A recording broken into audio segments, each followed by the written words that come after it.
Hello everyone, welcome back to my channel. आज हम लोग बात करेंगे अपने जल एवं वायु जनित रोगों की पार्ट 2 वीडियो के बारे में। प्रीवियस वीडियो में हमने जो इसकी पार्ट 1 थी उसमें बात की थी जल जनित रोगों के बारे में, जिसमें से हमने कई रोगों को उसमें डिस्कस कर लिया था और लास्ट हमने हैजा पर बात की थी। नेक्स्ट हम लोग जल जनित रोग के बारे में बात करेंगे और साथ में ही कवर कर लेंगे अपने सारे वायु जनित रोगों को भी। और ये जैसे कि हमारे यूनिट 3 का पार्ट है और जिसमें हम लोग हेल्थ वाले जो यूनिट है उसको कवर कर रहे हैं। तो चलिए देख लेते हैं अपने नेक्स्ट डिजीज के बारे में, जो कि वाटर से स्प्रेड होती है। ये है हमारी अतिसार, या जिसे हम इंग्लिश में डायरिया कहते हैं। ये जल तथा भोजन के माध्यम से फैलने वाला संक्रामक रोग है। पाचन तंत्र से संबंधित होता है, मतलब जब आप बीमार होते हैं तो आपको आपके डाइजेशन सिस्टम में प्रॉब्लम क्रिएट करने लगता है। ये मोस्टली आपके रेनी सीजन में ज्यादा फैलता है और बच्चों में ये अधिक पाया जाता है। देखिए, पिछली वीडियो में भी आपने देखा होगा कि जो रोग थे वो बच्चों को ज्यादा हो रहे थे, क्योंकि इनकी जो इम्यून सिस्टम होता है, इनका रोग प्रतिरोधक क्षमता कमजोर होती है कंपेयर टू एडल्ट पीपल, क्योंकि उनकी बॉडी ऐसे रोगों से लड़ने के लिए इतनी सक्षम नहीं होती है। इसीलिए बच्चों में ऐसे रोग अधिक पाए जाते हैं। और ऊपर से वो गंदगी में रखी हुई चीजों को कभी हाथ में पकड़ लेते हैं, कभी मुंह में लगा लेते हैं। तो इससे क्या होता है कि उस जितने भी बैक्टीरियाज होते हैं, जितनी भी गंदगी होती है, वो सारी उनकी डायरेक्टली उसको कंज्यूम कर लेते हैं, जिससे बीमार हो जाते हैं। इसके क्या क्या कारण हैं? इसके कारण है जीवाणु, जो कि जीवाणु और मक्खियों द्वारा संक्रमण इससे होता है। मतलब जो जीवाणु होता है वो इसको फैलाता है और मक्खियां इसके जो संवाहक होती हैं उसका काम करती हैं, मींस ट्रांसमिट करने का काम करती हैं। ये दूषित जल से और निरंतर अपच रहने से भी डायरिया आपको हो जाता है। अनियमित भोजन करने से भी डायरिया होता है। अगर आप भी रेगुलर डाइट लेते हैं, अगर आप मतलब अगर आपका डाइजेशन प्रॉपर नहीं होता है या कॉन्स्टिपेशन की प्रॉब्लम है, तो भी आपको डायरिया हो सकता है। फिर उसके बाद इसके लक्षण, निरंतर आपको दस्त हो सकते हैं 25 से 30 बार एक दिन में। Can you imagine 25 to 30 times आपको लूज मोशंस आप जा सकते हैं इन अ डे, अगर आपको डायरिया हुआ है तो। पतले व हरे रंग के होते हैं ये जो आपके लूज मोशंस होते हैं वो। और साथ में इनमें कभी कभी आपको ब्लड भी देखने को मिलता है, साथ में आपको कभी कभी रक्त भी इसमें आने लगता है। दस्त न रुकने पर जल की कमी हो जाती है। मतलब डायरिया जो है वो आपकी बॉडी में से जितना भी वाटर है उसको एक्सक्रीट कर देता है बॉडी से, और आपकी बॉडी में न्यूट्रिएंट्स की कमी होने लगती है। आप डिहाइड्रेटेड हो जाते हैं, निर्जलीकरण हो जाता है आपके शरीर में से, और आपको 25 से 30 बार दस्त जाने की संभावना हो सकती है। फिर उसके बाद नेक्स्ट हमारा आता है रोग पेचिश, यानी कि जिसे डिसेंट्री कहते हैं। ये भी बार बार दस्त जाना और आंव या फिर श्लेष्म होना, इन दोनों का कॉम्बिनेशन होता है। इसका कारण दो प्रकार से हो सकता है। एक तो या तो अमीबा से ये हुआ हो या फिर बेसिलरी जीवाणु से हुआ हो। अमीबा मतलब दो रोगाणु का होते हैं इसका कारण, एक रोगाणु नहीं होता है। एक तो है अमीबा, एंटी अमीबा हिस्टोलिटिका कहते हैं जिसको, और दूसरा है बिसिलरी जीवाणु। ये दोनों ही जो जीवाणु है वो आपके पेचिश या फिर डिसेंट्री के कारण होते हैं, जिनके कारण ये रोग आपको होता है। तो आपको ये दोनों नाम याद रखने हैं। और इसका जो उद्भव अवधि होती है वो 1 या 2 दिन में ही होती है। मतलब अगर ये वाले रोगाणु आपकी बॉडी में अगर एंट्री कर जाते हैं तो 1 से 2 दिन में ही आपको इसके सिम्टम्स देखने को मिल जाएंगे। फिर ये रोग फैलाने का जो माध्यम होता है इनका, वो मक्खी होता है। यानी कि पेचिश को फैलाने के लिए, उसको ट्रांसमिट करने के लिए जो फ्लाइज होती हैं, जो मक्खियां होती हैं, वो महत्वपूर्ण भूमिका निभाती हैं। इसके लक्षण है पाचन तंत्र से संबंधित रोग हो जाते हैं, क्योंकि जो आपको बार बार लूज मोशंस हो रहे हैं, ये किससे रिलेटेड है? ये आपके डाइजेशन सिस्टम से रिलेटेड है। तो आपको पाचन तंत्र से संबंधित रोग होंगे। इसमें दिन भर में आप 25 से 30 बार शौच जाते हैं, यानी कि आपको लूज मोशंस हो जाएंगे। वही अगेन कमजोरी होगी, कमजोरी होना तो लाजमी है, क्योंकि आप 20 टू 25 टाइम्स जब आप टॉयलेट जाएंगे यानी कि शौच जाएंगे, तो आपको ऑब्वियसली आपकी बॉडी में से न्यूट्रिएंट लॉस ज्यादा होगा और आपको कमजोरी होने लगेगी।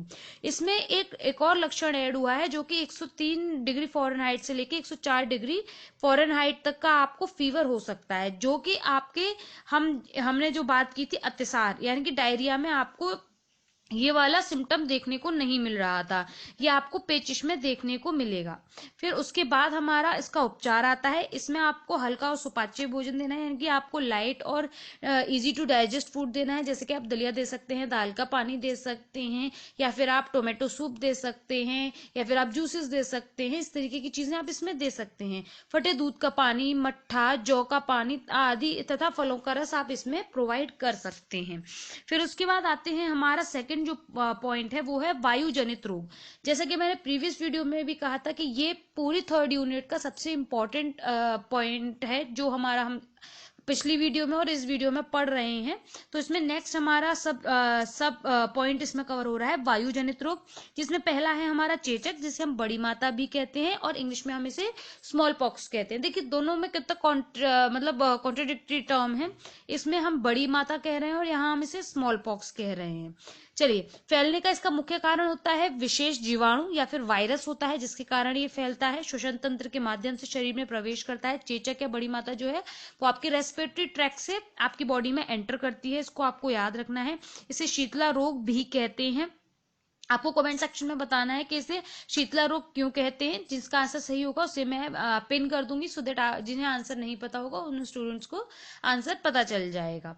फिर उसके बाद है इसका संप्राप्ति काल। इसका संप्राप्ति काल 10 to 12 डेज होता है। मीन्स 10 to 12 डेज में ये आपके दिखने लगते हैं और वो सही होने लगते हैं। लक्षण है सिर में व कमर में दर्द होगा, तीव्र ज्वर आएगा, उल्टी, आंखें लाल हो जाएंगी।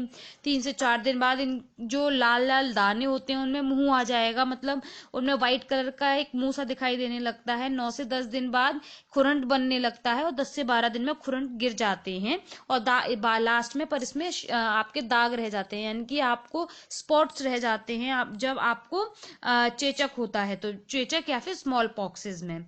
फिर उसके बाद हमारा आता है छोटी माता। छोटी माता जिसे हम चिकन पॉक्स कहते हैं। चिकन पॉक्स जो है वो केवल बच्चों को होता है।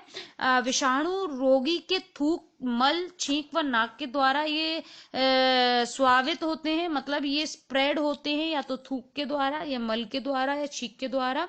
मतलब आपकी जितनी भी एक्सक्रीशन वाली चीजें होती हैं उनके थ्रू जो आपका विषाणु है वो आपका ट्रांसमिट होता है। लक्षण है बुखार, सिर में दर्द, शरीर में दर्द, नाक बहने लगती है और शरीर में छोटे छोटे दाने होने लगते हैं। उपाय है इसका कि नमक रहित भोजन, हल्का भोजन इसमें देना चाहिए जिसको भी चिकन पॉक्स हुआ है। उसके बाद आता है हमारा क्षय रोग, या जिसे हम राजश्रम या फिर तपेदिक भी कहते हैं, और इंग्लिश में अगर हम कहें तो ट्यूबरक्लोसिस, या फिर शॉर्ट में कहें तो टीबी भी कहते हैं हम इसको। इसका कारण होता है एक जीवाणु जिसका नाम है माइकोबैक्टीरियम ट्यूबरक्लोसिस। आपको ये टर्म याद रखना है, ये आपसे पूछा जा सकता है। Bacterium tuberculosis. ट्यूबरक्लोसिस तो देखिए एज इट इज आपके नाम से आ गया, और क्योंकि ये बैक्टीरिया से हो रहा है तो ये बैक्टीरियम और माइको मतलब ये इतना छोटा होता है, माइको टर्म उसके लिए आपको यहाँ पर लगाया गया है, इन्होंने इसके साथ दिया है। फिर उसके बाद है गंदगी एवं अंधेरे में इसके जो बैक्टीरिया है वो ये जीवाणु पनपता है। ये शुद्ध वायु की कमी व अनुचित संवातन न हो, मतलब ये हमें ध्यान रखना है कि आपके घर में या फिर आपके ऑफिस में आसपास कहीं भी जगह पर अशुद्ध वायु ना हो और संवातन की यानी कि आपके वेंटिलेशन की प्रॉपर व्यवस्था हो और ऑक्सीजन की कमी ना हो, वहां पर धूप आती हो। अदरवाइज ऐसी जगह पर माइकोबैक्टीरियम ट्यूबरक्लोसिस आपका जीवाणु जो है वो पनप जाता है। उत्तम एवं पौष्टिक आहार, भोजन की कमी ना हो, मतलब जो भी हर एक व्यक्ति को पौष्टिक भोजन मिले। जो व्यक्ति जिसका व्यक्ति का इम्यून सिस्टम वीक है उसको तो और ज्यादा हमें उत्तम भोजन और पौष्टिक भोजन देना है, उनको शुद्ध वायु में रखना है। अदरवाइज ट्यूबरक्लोसिस के जो आपके बैक्टीरिया है वो आपकी बॉडी में डेवलप कर सकता है, आपको जल्दी वो प्रभावित कर देगा। इसमें शारीरिक या मानसिक दुर्बलता नहीं होनी चाहिए व्यक्ति में, मतलब फिजिकली एंड मेंटली स्ट्रांग होने चाहिए। फिर इसके प्रकार आते हैं। सामान्यतः ये फेफड़ों में होता है, मीन्स आपको यूजुअली और मोस्टली आपको ये लंग्स में देखने को मिलेगा, बट कभी कभार ट्यूबरक्लोसिस जो है वो आंतों में, ग्रंथियों में, हड्डियों में भी हो जाता है। इसके लक्षण है थकान रहना, कम भूख लगना, बार बार जुकाम खांसी होना, बलगम होना, जल्दी जल्दी पसीना आना, खून की कमी, त्वचा पीली पड़ जाना, छाती में दर्द होना और फेफड़े गल जाते हैं। इसमें एट लास्ट जो आपकी स्टेज होती है उसमें आपके फेफड़े गलने लगते हैं। तो इस तरीके के आपको जो सिम्टम्स हैं वो देखने को मिलते हैं। ट्यूबरक्लोसिस के लिए गवर्नमेंट हॉस्पिटल्स में बहुत सारे आपके पोस्टर्स आपको देखने को मिलेंगे, टीवी पे आपको इसके एडवर्टाइजमेंट्स देखने को मिलेंगे कि आपको अगर कुछ हफ्ते होते हैं, आई डोंट रिमेम्बर एग्जैक्टली, कि 2 हफ्तों से ज़्यादा खांसी है तो चेक करवाएं। इस तरीके से वो लोग अवेयरनेस कैंपेन्स भी रन करते हैं सो दैट इससे बचा जा सके, और इसके लिए फ्री में आपका इलाज भी होता है। और ट्यूबरक्लोसिस की जो आपकी कोर्स होता है वो एक स्पेसिफिक टाइम पीरियड के लिए होता है। उतने टाइम के लिए आपको दवा नहीं छोड़नी है और रेगुलर उसको लेना होता है। आप एक भी दिन का गैप नहीं कर सकते हैं। कुछ इस तरीके के इसमें प्रिकॉशंस होते हैं और इससे आप बचा भी जा सकता है, और इससे अगर आपको टाइम पर पता चल जाए तो आप इससे ठीक भी हो सकते हैं। इसके बचाव के उपाय है बीसीजी का टीका लगवाना है और नियमित व्यायाम करना है। व्यायाम तो आपके हर एक बीमारी का जो है सही करने का सबसे आसान और सबसे अच्छा तरीका है। हेल्दी और लाइट डाइट और आपका एक्सरसाइज, ये दोनों ही चीजें आपकी बॉडी को प्योर करती हैं, आपकी सोल को प्योर करती हैं और आपको एक हेल्दी और साउंडफुल लाइफ जीने के लिए आपको प्रेरित करती हैं। अगर आप नियमित व्यायाम करते हैं तो आपको किसी भी तरीके का मेंटल डिजीज या फिर फिजिकल डिजीज नहीं हो सकती है। फिर उसके बाद है उपचार। तो शुद्ध वायु, जल, धूप का सेवन और पौष्टिक आहार प्रदान करना चाहिए रोगी को। फिर उसके बाद आते हैं हमारे मीजल्स यानी कि खसरा। इसका जो संप्राप्ति काल है वो 10 to 15 डेज होता है में ये उत्पन्न होते हैं। यदि गले और फेफड़े में खराबी हो तो ये घातक हो सकते हैं। मतलब अगर आपका गला खराब है या फिर फेफड़े में दिक्कत है या फिर हो गई है तो मीजल्स आपके लिए काफी डेंजरस हो सकते हैं। फिर उसके बाद आता है हमारा काली खांसी, या जिसे हम कुकर खांसी या फिर वूपिंग कफ भी कहते हैं। ये बिसिलस पर्ट्यूसिस के नामक जीवाणु से फैलते हैं। इनका ये जो संप्राप्ति काल है वो 4 से 14 दिन होता है। इसमें गले में दर्द, ज्वर, बेचैनी, आंखों में पानी, खांसते खांसते मुंह लाल हो जाना, इस तरीके के लक्षण देखने को मिलते हैं और इसमें बचाव के लिए टीका लगवाना चाहिए। तो इस तरीके से हम लोगों ने कंप्लीट किए हैं अपने सारे ही जल जनित और वायु जनित रोग, जो हमने 2 वीडियोस में कवर कर लिया है। अगर आप इन सारे ही रोगों को और भी ज्यादा डिटेल में पढ़ना चाहते हैं तो आप परिवार एवं सामुदायिक विज्ञान की जो बुक है डॉक्टर वृंदा सिंह की, आप उसको या तो अगर आपको मार्केट में मिल जाए तो अच्छा है, आप वो परचेज कर सकते हैं, अदरवाइज आप ऑनलाइन मंगवा सकते हैं। आई एम नॉट श्योर ये ऑनलाइन मिलती है या नहीं, बट ये आपको ये वाले टॉपिक पढ़ने के लिए बहुत बहुत अच्छी बुक है। आपको इसकी हिस्ट्री पढ़नी है, किसी भी रोग के बारे में और भी डिटेल में जाना है तो आप उसमें पढ़ सकते हैं।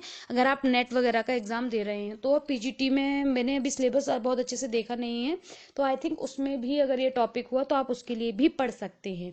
बाकी जो स्टूडेंट्स एक्सटेंशन एजुकेशन के लिए डिमांड कर रहे हैं या फिर टेक्सटाइल्स के लिए डिमांड कर रहे हैं तो हम वो सारी ही चीज़ें पढ़ेंगे, बट हम लोग अपने सिलेबस के अकॉर्डिंग चल रहे हैं, इसीलिए थोड़ा सा डिले आपको मिलेगी चीज़ें, पर मिलेंगी सारी ही चीज़ें।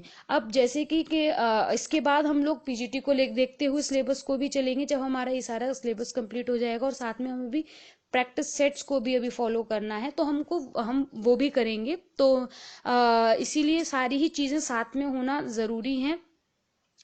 अभी तक हम लोगों ने प्रीवियस ईयर पेपर्स में भी जो हम लोग कर रहे थे वर्क वो भी बीच में रह गया है, क्योंकि जब मैंने उसकी वीडियो अपलोड की थी तो मुझे लगा कुछ स्टूडेंट्स अभी इसके लिए इंटरेस्टेड नहीं है, उनको अभी सिर्फ कंटेंट चाहिए, उनको भी प्रिपरेशन करनी है, इसीलिए हम लोगों ने वहाँ पर उसको ड्रॉप कर दिया आइडिया को, और हम आपके लिए सिर्फ अभी कंटेंट प्रोवाइड कर रहे हैं। जब हमारा कंटेंट पूरा हो जाएगा तब हम बात करेंगे सिर्फ अपने प्रीवियस ईयर पेपर्स की और प्रैक्टिस सेट्स के बारे में, और साथ में ही और भी जो इम्पोर्टेंट पॉइंट्स हैं जो एक्स्ट्रा में पूछे जाते हैं अदर देन सिलेबस जो हमारे आते हैं।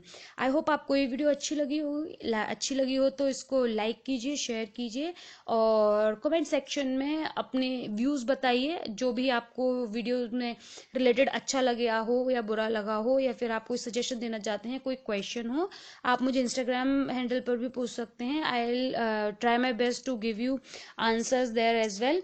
So thank you for watching my video and have a good day. Bye bye.